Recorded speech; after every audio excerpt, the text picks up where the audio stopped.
No, sortirà aquí, anirà sortint. Ja, bueno, ja. Hola, bon dia a tothom.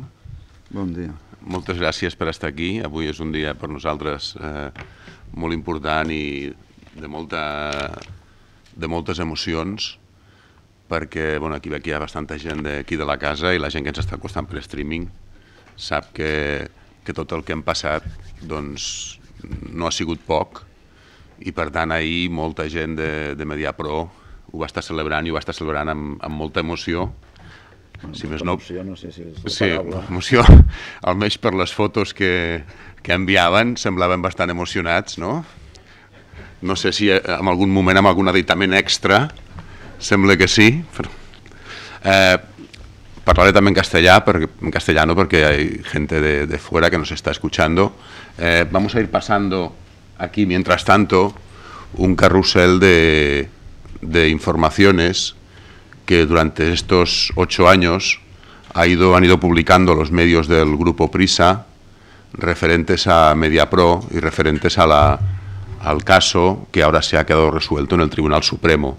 Básicamente, solo queremos contextualizar un poco todo lo que ha pasado, que se vea un poco lo que hemos tenido que ir aguantando desde un punto de vista mediático a través de las informaciones y de los comentarios y las tergiversaciones que iba sacando el Grupo Prisa, basado en algo que finalmente el Tribunal Supremo ha desmontado del principio hasta el final.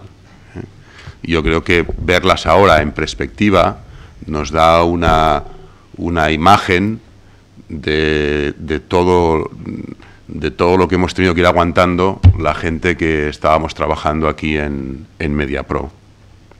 Como decía, lo hemos pasado, ha sido un tiempo muy duro.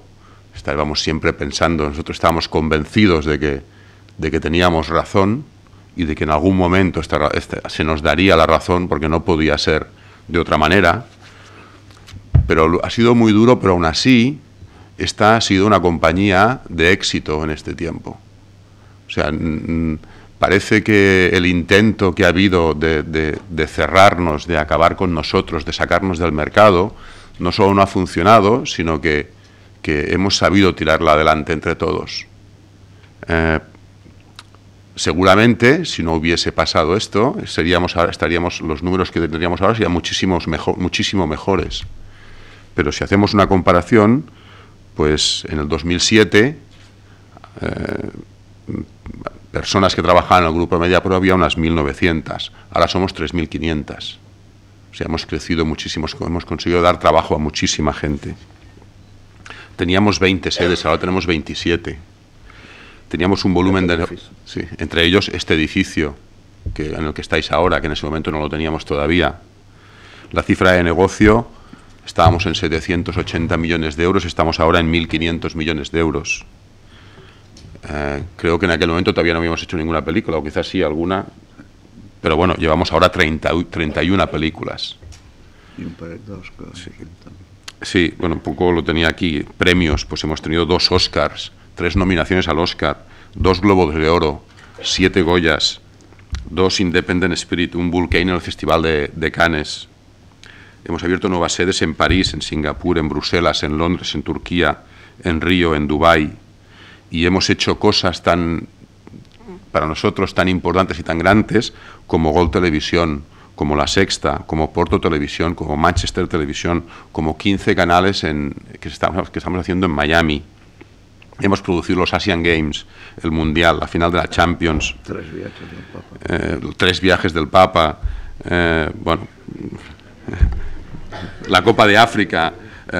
Ahora mismo vamos a producir la Liga Turca. O sea, el éxito de esta empresa es de verdad que cuando lo leo ahora, creo que quien lo escuche, después de habernos quitado de encima esta losa que nos estaba aprisionando con esta mala fama que nos habían metido encima, de gente que no incumplía sus contratos, de gente que no era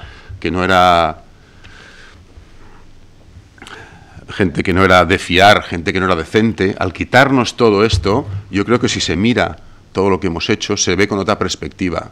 Se le ve como una empresa que ha tenido éxito, que la gente que ha trabajado en ella ha trabajado muy duro para, en condiciones muy difíciles, tirarla adelante, y tirarla adelante en todos los aspectos en los que ha ido, en los que ha trabajado. Esto es un poco una pequeña introducción, un poco más sentimental, que quería hacer, porque la verdad es que para nosotros esto ha supuesto un espaldarazo moral a todo el trabajo que hemos hecho muy grande. Y la gente que está aquí de MediaPro y que nos sigue por el streaming en esas 27 sedes lo conocen perfectamente y saben perfectamente todo lo que ha pasado. O si no, simplemente tenéis que estar viendo pues cómo nos ha tratado el grupo de comunicación, iba a decir el grupo de comunicación más grande de este país, seguramente el que era el grupo de comunicación más grande de ese país, que a resultas de esta guerra del fútbol estúpida, pues seguramente ha dejado de serlo. Esta era mi pequeña introducción al tema que nos trate. Jaume también supongo que tendrá sus reflexiones. No, ayer estábamos en Berlín abriendo el festival, es el único que nos faltaba, porque hemos abierto Cannes, hemos abierto Venecia, nos faltaba Berlín. Pues ya tenemos una muesca más. Y busqué una foto de la rueda de prensa que hicimos en Esplugas, porque este edificio no existía entonces. Tacho, yo no sé dónde estaba Gerard, no me acuerdo. Se escondía en aquellos momentos. Yo creo que había un poco más de expectación mediática en aquella rueda de prensa, o quizá aquello era más pequeño y se veía más lleno, pero allí dijimos una cosa que yo creo que no se recogió, pero que tiene que ver con lo que acaba de explicar Tacho, ¿no? Nosotros dijimos que nadie pasaría por encima nuestro. Han tenido que pasar 7 años y medio para demostrarlo, mientras hemos hecho lo que hemos hecho. Estos 7 años y medio los hemos pasado, y quiero subrayarlo, en la más absoluta soledad. Es decir, que solo nos ha acompañado nuestra gente. Y además también lo han sufrido nuestros hijos, porque de esto nunca se habla, pero esto es así. Pero la situación hoy es que nosotros estamos aquí y el gran grupo de comunicación Prisa es pasto de los fondos buitres, que como sabéis tienen su dinero en todos los paraísos fiscales del mundo. Y es pasto de los desmanes del señor Cebrián, ¿no? Quizá valdría la pena hacer una reflexión sobre lo que esto ha significado, porque hemos estado solos, porque todo el mundo le tiene mucho miedo a las portadas del país, ¿no? Y como habéis visto, como vais viendo, portadas del país hemos tenido más de una durante todo este tiempo, y nosotros continuamos aquí, y ellos no solo son pasto de esos fondos buitres, sino que están en venta total. Y ese señor ha conseguido, pues eso, no hundirnos a nosotros, sino hundir a su propia casa. Y estas actitudes, no sé, se deben cursar en másteres en Sicilia, estas actitudes de matón, pues no solo no nos han perjudicado, lógicamente, pero creo que les han perjudicado un poco más a ellos, ¿no?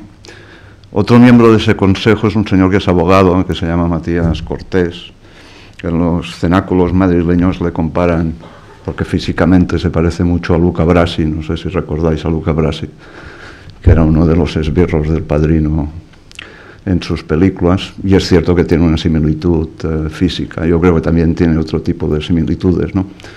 La gente no lo sabe, este señor desde el primer día no ha parado de irse a los tribunales y presentar todo tipo de demandas penales contra Tacho y contra mí. Cuando salimos del concurso nos presentó 8 demandas, 8, por aquello de que, claro, si presentas 8, pues a lo mejor alguna te la aceptan. Y es cierto, una se la aceptaron.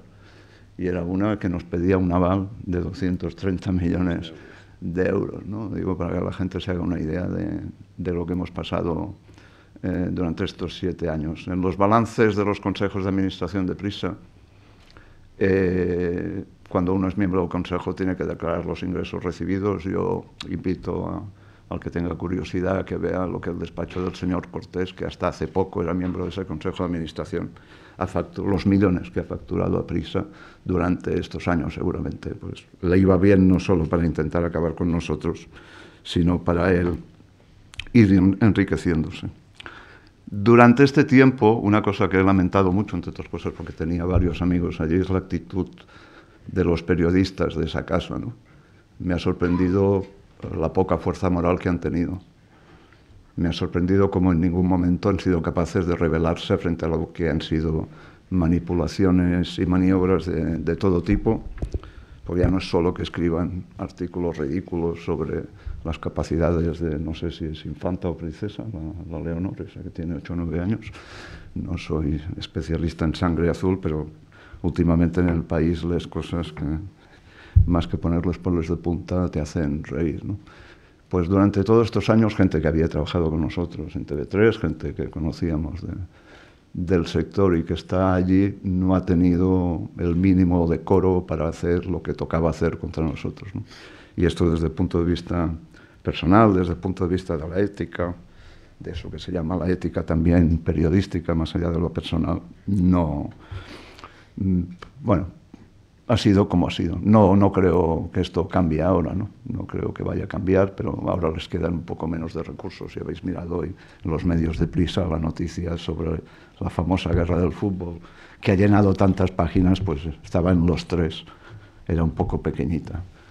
El director del país tiene que ir a declarar, creo que el día 16, por esa primera página y un par de artículos que nos dedicó sobre las cuentas que tenemos en el extranjero, en paraísos fiscales. Esto nos motivó a mirar realmente las cuentas que teníamos, porque no lo sabíamos, no los paraísos fiscales, sino en esas 27 ciudades a las que aludía Tacho antes. Y tampoco era cierto titular, no tenemos 150 cuentas, tenemos 266, que son un poco más de las... Teóricamente en aquellas informaciones se decía que tenían documentos que avalaban lo que publicaban. A día de hoy, y esto era el 14 de diciembre, estamos ya en febrero, a día de hoy no hemos visto ningún documento. Yo espero que el día 16 el juez se lo obligue a aportar, ¿no? Porque es una cosa más o menos importante y tienen que responder a este año. Tienen que responder a ello. Esta información la doy, entre otras cosas, porque a pesar de que hemos hecho comunicados y lo hemos explicado, creo que prácticamente no se ha publicado. Pero en todo caso, como dijimos en la rueda de prensa, contestando a ese supuesto dinero que tenemos en paraísos fiscales, nosotros somos como un bulldog. Y eso quiere decir que nos enganchamos aquí cuando tenemos algo, ya sea un trabajo o ya sea un enemigo, y no lo soltamos. Y eso no lo vamos a soltar, como no hemos soltado lo que nos ha pasado durante estos 7 años. 2 precisiones jurídicas. Tenemos que pagar 32 millones que les debíamos de liquidaciones. El tema de los intereses que ellos subrayan lo vamos a discutir, entre otras cosas, porque los intereses cuando estás en concurso no se pagan. Por tanto, vamos a ver esto qué implica.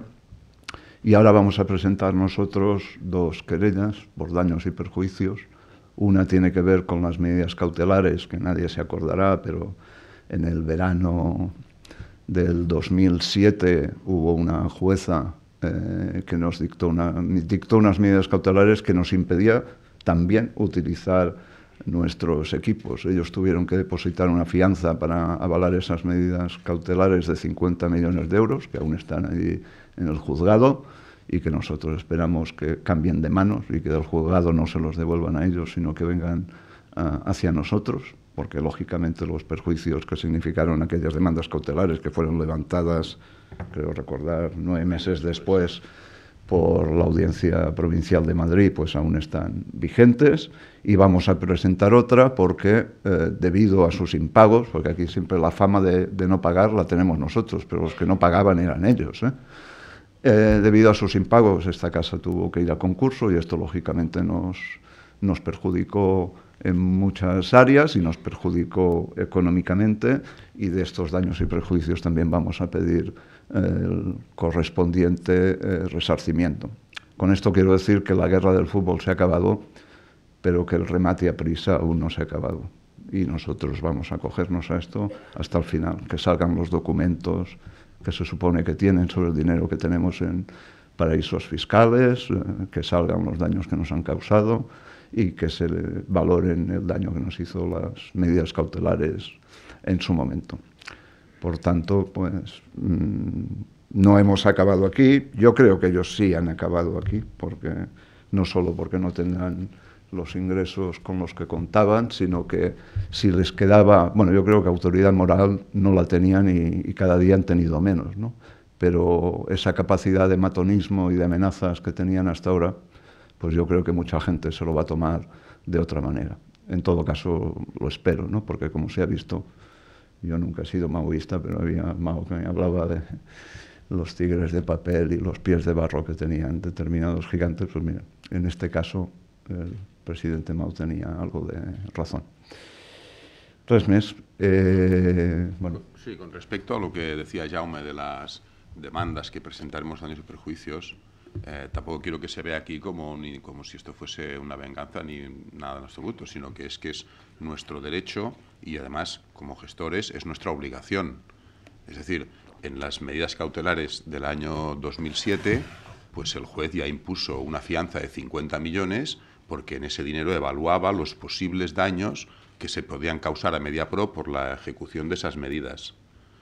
Como nos han dado la razón en todo y se ha demostrado que no había incumplimiento de contrato y por tanto no había ninguna razón para ejecutar ninguna medida cautelar, pues es nuestro derecho y sobre todo nuestra obligación de solicitar que esos 50 millones en que se fijaron nuestros posibles daños, pues nos los entreguen al Grupo Mediapro, porque son daños que le fueron causados al Grupo Mediapro.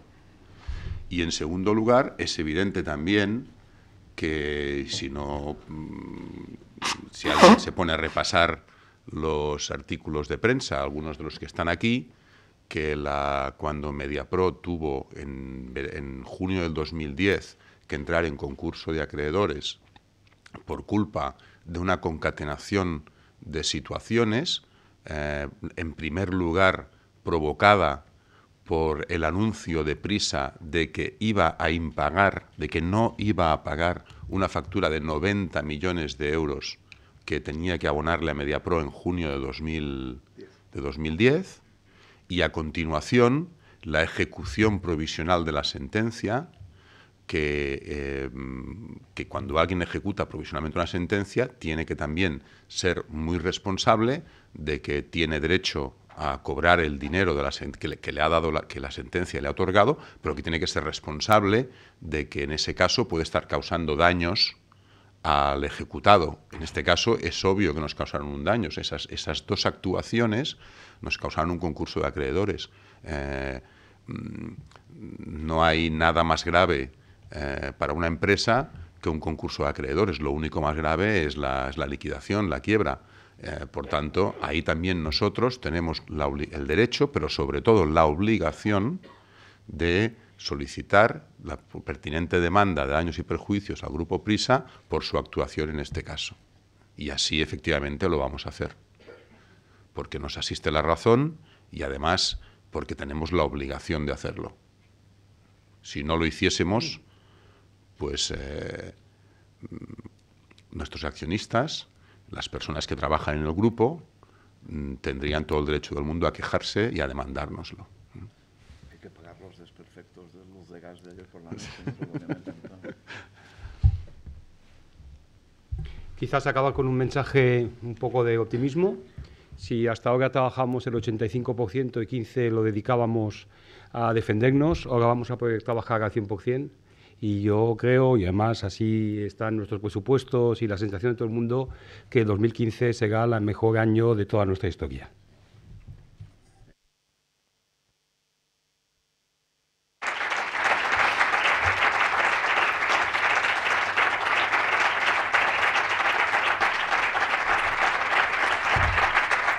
Sí, porque el 14 sigue teniendo, ¿eh?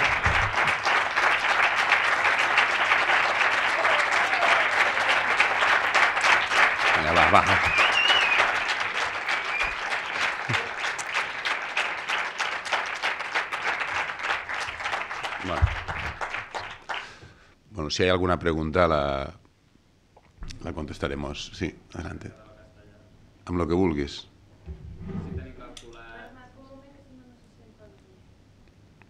Hem calculat l'import que reclamareu per danys i perjudicis a Prises, encara ho heu de valorar, i després no sé com us prepara, o sigui, aquest final de la guerra del futbol, com us prepara pel futur concurs que es prepara des de la Lliga, i quin impacte pot tenir en els litigis que encara teniu oberts amb alguns clubs per diferències que hi va haver-hi fa uns anys amb ells, com l'Espanyol, l'Atlético de Madrid, etc. No, sobre la primera part que has dit, els danys i perjudicis els hem de valorar, hem de fer una valoració molt profunda, molt professional, perquè un peritatge molt important que prepararem i en el seu moment ja presentarem en el jutjat. No et puc avançar-te cap xifra. En quant a l'altre, el Jaume t'ho explicarà millor, però vaja, jo crec que el conflicte aquell ens afecta, a lo que ve ara ens afecta sobretot, almenys la meva collita, des d'un punt de vista moral, en el sentit de que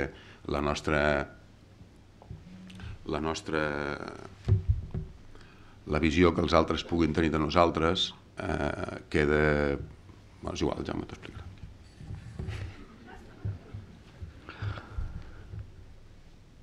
Seguint amb el que deia el Tacho, nosaltres hem estat capaços durant tots aquests anys, jo crec que deu ser un cas únic al món, de tots els contractes que hem fet només n'hem tingut que avalar un, i era perquè l'oferta que feia l'altra part anava avalada i per tant havíem d'empatar avalant-ho. Amb això vull subratllar que malgrat el que es digui i el que es propagandegi, nosaltres hem firmat contractes de milers de milions d'euros sense avalar-ne ni un, només amb la nostra signatura, amb la nostra paraula i amb el que aquesta casa significa. I això té la seva importància. De cara al tema del futbol, bueno, jo crec que avui hi ha assemblea de la Lliga, no? Si no m'equivoco. El president de la Lliga lògicament em va trucar ahir, bueno, no el vaig trucar jo per explicar-li la sentència, després de parlar amb el Tacho, amb el Gerard i amb algú més de la casa. També vaig trucar al secretari d'Estat de l'Esport perquè amb tot aquest procediment s'ha portat com un senyor dintre del seu paper institucional. L'assemblea de la Lliga d'avui té a veure per resoldre els temes aquests de la centralització, doncs que no s'acaben mai, no? Hi ha un Real Decret que ningú sap on està, que va donant voltes des de fa mesos i s'havia d'haver aprovat. Els clubs lògicament estan nerviosos perquè encara teòricament el Real Decret és per la temporada 16-17, però els clubs, com sabeu, com que sempre van justets, necessiten tenir garantits determinats ingressos per fer determinades operacions i per això estan reunits avui a veure com poden sortir d'aquesta situació, o si l'administració del govern els dona garanties de que ho aprovarà ràpidament, o si la mateixa Lliga ho aprova, cosa que pot fer perfectament, no? Però és millor que s'aprovi des del govern, doncs perquè hi ha percentatges d'aquests ingressos futurs que tenen que veure amb el Consell Superior d'Esports, hi ha percentatges que tenen que anar a la Federació Espanyola, etc. I si estan en un decret llei, doncs allí es queden, no? I si ho aprova només l'Assemblea, una altra assemblea pot canviar aquest tipus de coses. I per tant, el paper del decret llei és més important. Jo crec que nosaltres, de cara als clubs en general, com que han tingut la relació que tenen amb nosaltres, no només des de que Mediapro existeix, no només des de que Mediapro juga un paper important al futbol, sinó des de que aquest senyor d'aquí al costat i un servidor, quan estàvem a TV3 ja teníem relacions amb ells, malgrat que jo recordo que la primera vegada que vam anar a la Lliga ens van fer fora, al passeig de la Castellana a Madrid, que hauria ser el 86 o el 87. Doncs han treballat amb nosaltres tranquil·lament durant tot aquest temps i per això també, i ho hem d'agrair, hem pogut resistir el que aquesta gentussa han intentat fer amb nosaltres. Els procediments que tenim contra els clubs són molt pocs, entre altres coses perquè la majoria els vam guanyar, i queden només 3 o 4, entre ells el de l'Espanyol, el que teníem amb el Mallorca hem arribat a un acord quan vaig marxar a Berlín, no me'n recordo, però abans de marxar a Berlín vam arribar a un acord i per tant ja no hi ha procediment amb el Mallorca, sinó que hem arribat a una solució pactada, i llavors queden 3 o 4, perquè el de l'Atlètic de Madrid també el vam guanyar, queden 3 o 4 que tenen a veure amb els clubs que van trencar els contractes vigents amb nosaltres fa 3 temporades, no? Emparant-se o amb l'excusa d'una resolució de la Comissió Nacional de Competència i amb prisa darrere sobrepagant aquesta ruptura dels contractes. Després, sorprenentment, prisa es queixa de que el futbol és car i el que obvia és que amb aquella bruta maniobra de fa 3 anys va pujar els preus del futbol un 40%, però ho van pujar ells. Llavors, si després els hi ha anat malament, no han de mirar enlloc, s'han de mirar a casa seva. El que passa que tenen dificultats sempre, com heu vist, a mirar a casa seva i prefereixen tirar-li les culpes als altres. Això tenim, ara no recordo, deu ser Espanyol, Celta i... sí, Getafe. Aquests són els procediments que jo crec que ens queden. Sí, Núria Casas, de 8 al dia. Bueno, felicitats per la resolució del Suprem. 2 preguntes per al senyor Jaume Roures.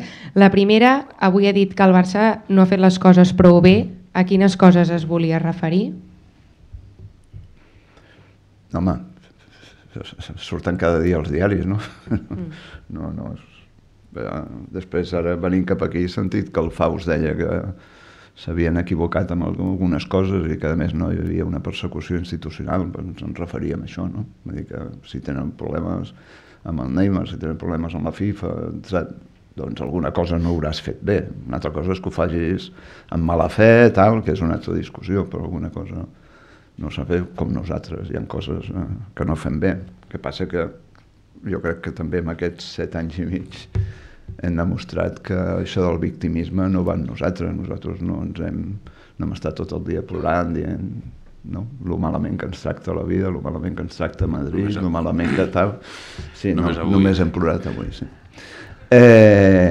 Doncs, bueno, jo crec que amb el victimisme no es va enlloc, no només em refereixo al Barça, no només em refereixo a nosaltres, em refereixo com a país, no? Jo crec que és una cosa que hem anat arrossegant durant anys, que a molta gent li serveix de coartada i d'explicació per no actuar, i nosaltres el que fem és tenir una mica d'ambició i picar molta pedra i no ens podem queixar. Bueno, ens queixem, però no ens hauríem de queixar. I per tant, jo crec que les hauríem de desterrar, aquestes d'allò. Normalment, ho dic amb el cine també, no? Quan fas una pel·lícula la gent no va veure-la, no pensis com he sentit amb un president de l'Acadèmia del Cine Català, que la gent està estupiditzada per les sèries americanes. Jo penso que he fet malament la pel·lícula i que per això la gent no va veure-la, no?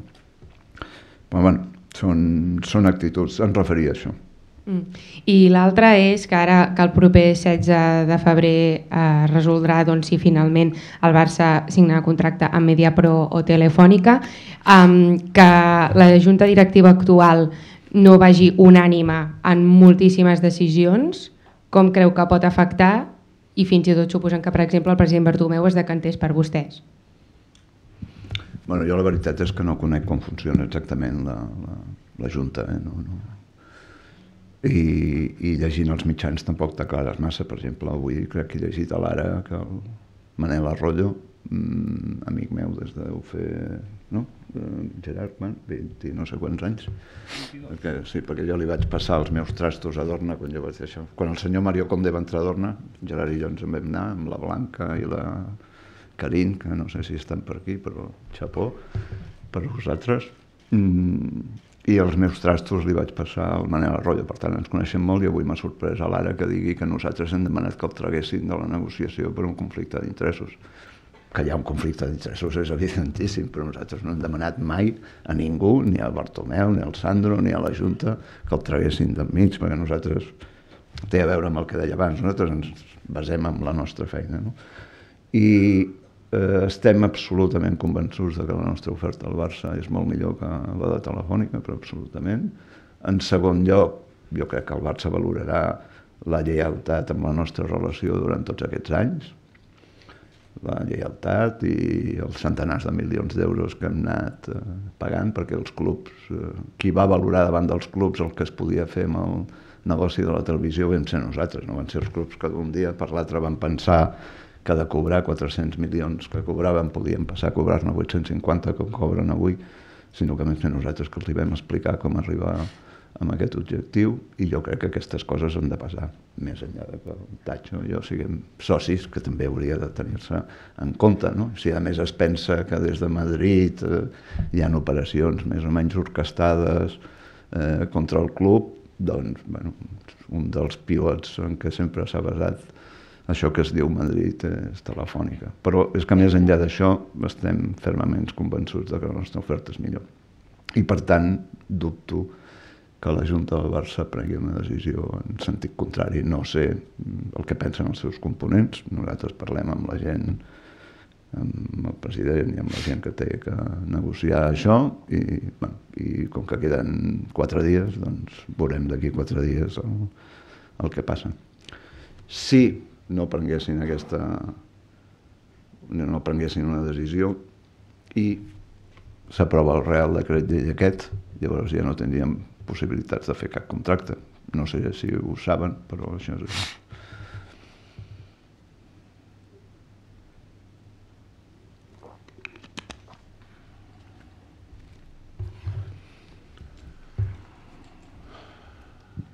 Per matisar això últim que has comentat, si el Barça no signa abans de que surti aquest Real Decret, podria quedar-se un any en el limbo? Clar, qui no tingui contracte, doncs el Real Decret canvia l'estructura del futbol, llavors els clubs ja no tenen possibilitat de vendre els seus drets independentment. No, és així, no m'ho invento. Per això es fa el decret, no? Sí, jo crec que, potser m'equivoco, però mirant una mica de documentació, en Prisa encara teniu una mena d'arbitratge a l'acord de París sobre costos d'allò. Això és un acord, crec, del 2013. Això, el que ha passat ahir, afecta d'alguna manera aquest acord que vau arribar? Evidentment. En primer lloc afecta perquè, si miressis la tutxana que els seus despatxos d'advocats envien per aquestes coses, que són milers de pàgines, la meitat d'aquests milers de pàgines estan basades en els nostres incompliments històrics, en que que el 36 de Madrid ens va condemnar, que l'Audiència Provincial ho va ratificar, que som uns incomplidors nats.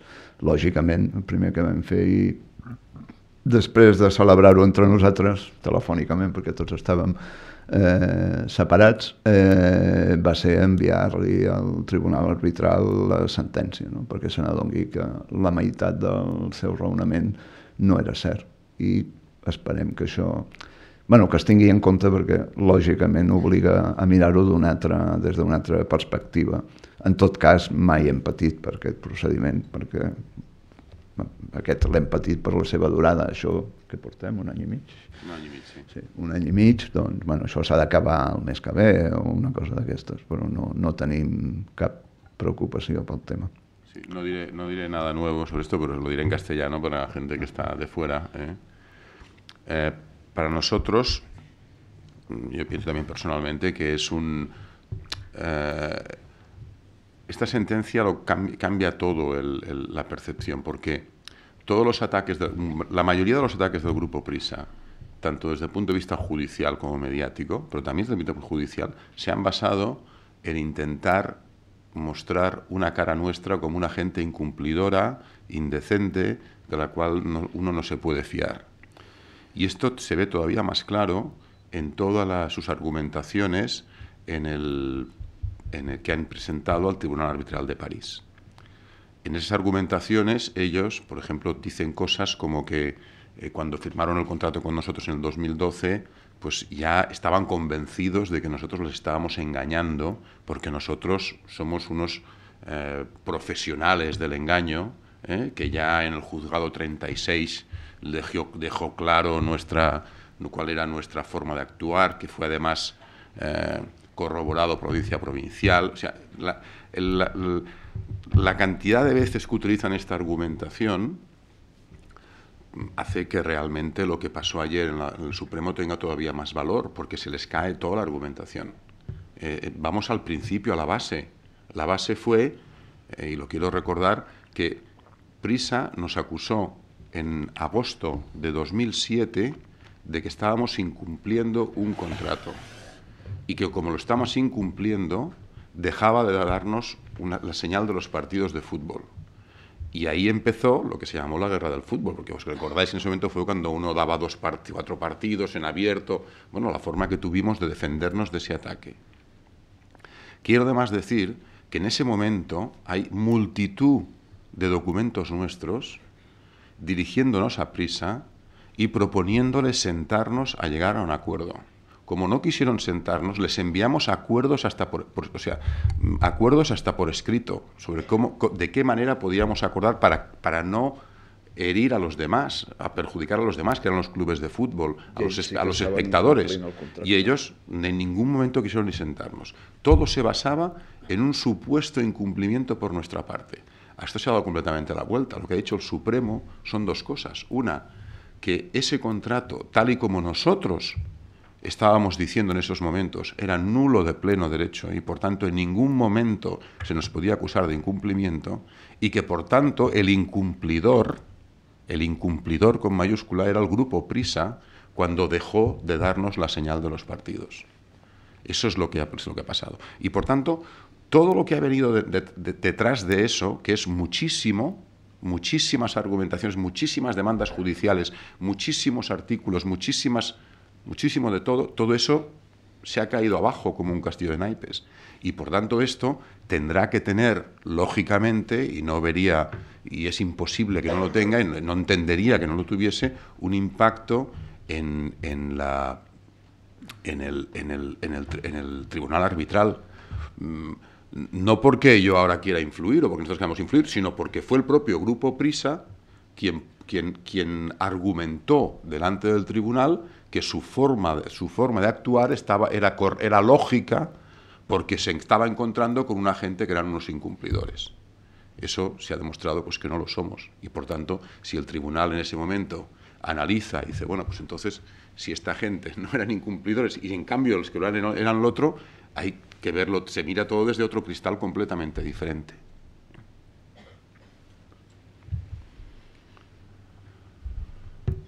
Alguna pregunta més, com deia aquell? No. Doncs demà entrenament a les 11. Molt bé, moltes gràcies a tothom. Una abraçada. Gràcies.